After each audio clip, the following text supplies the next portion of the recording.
ঠান্ডা মাথায় টাইম নিয়ে তুমি দেখো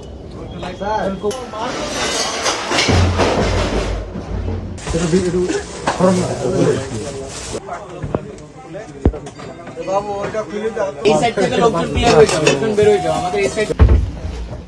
ওদিকে অনেকগুলো রাস্তায় স্যার বলেন স্যার, এই যে বলের মতো কি কাজ আছে।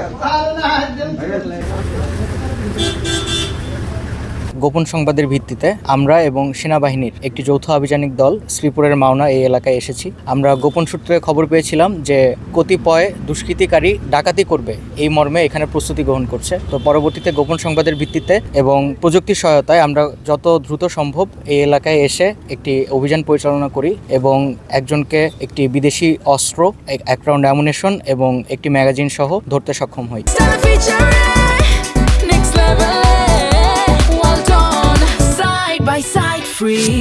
এখানে আমরা খবর পেয়েছিলাম যে যাকে ধরেছি তার নাম হচ্ছে আকাশ। সে মূলত অস্ত্র ভাড়া দেওয়ার কাজে নিয়োজিত ছিল। সে এই অস্ত্রগুলো বর্ডার পাস করে বিভিন্ন জায়গা থেকে আনতো এবং এনে সে এই অস্ত্রগুলো বিভিন্ন অপকর্মের জন্য, যেমন কিছুদিন আগে আমরা বেশ কিছু ফায়ারিং ইনসিডেন্ট পেয়েছি, তো এগুলোর জন্য এই অস্ত্রগুলো ভাড়া দিত। তো প্রাথমিক জিজ্ঞাসাবাদে এর তথ্য এবং সত্যতা এখনো পাওয়া যায়নি, তবে আমরা আরও জিজ্ঞাসাবাদ করব এবং পরবর্তীতে আরও নিশ্চিতভাবে জানতে পারবো যে অস্ত্রগুলো কি কাজে ব্যবহৃত হতো। সে আকাশ, সে মূলত এখানে ভাঙ্গারির ব্যবসা করে এবং এই ভাঙ্গারি ব্যবসার আড়ালে সে হচ্ছে এই অস্ত্রগুলো ভাড়া দিত। তো আমরা অভিযান চালিয়ে তার ভাঙ্গারি ব্যবসার যে দোকানটা আছে সেই দোকানের একটি কর্নারের ড্রামের নিচ হতে এই বিদেশি অস্ত্র লোডেড অবস্থায় এক রাউন্ড অ্যামুনেশন সহ পাই। আসামিকে প্রাথমিকভাবে জিজ্ঞাসাবাদ করলে সে জানায় তার নামে একটি হত্যা মামলা ছিল, বর্তমানে সে জামিনে আছে। এছাড়া অন্যান্য মামলার বিষয়ে আমরা পরবর্তীতে যাচাই বাছাই করে আরো বিস্তারিত জানতে পারবো। আসন্ন নির্বাচনকে কেন্দ্র করে আমরা সার্বক্ষণিক আমাদের গোপন গোয়েন্দা নজরদারি এবং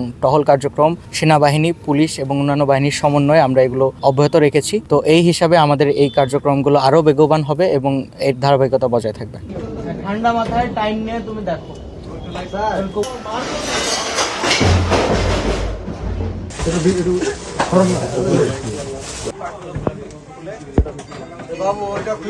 এই সাইড থেকে লোকজন ক্লিয়ার হয়ে যাবে, লোকজন বের হয়ে যাবে আমাদের এই সাইড।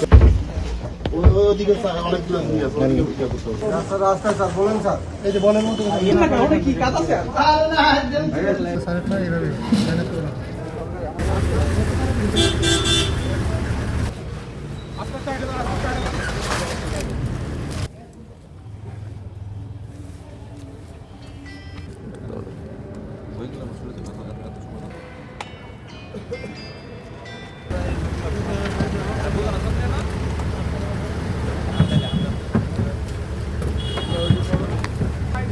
এটা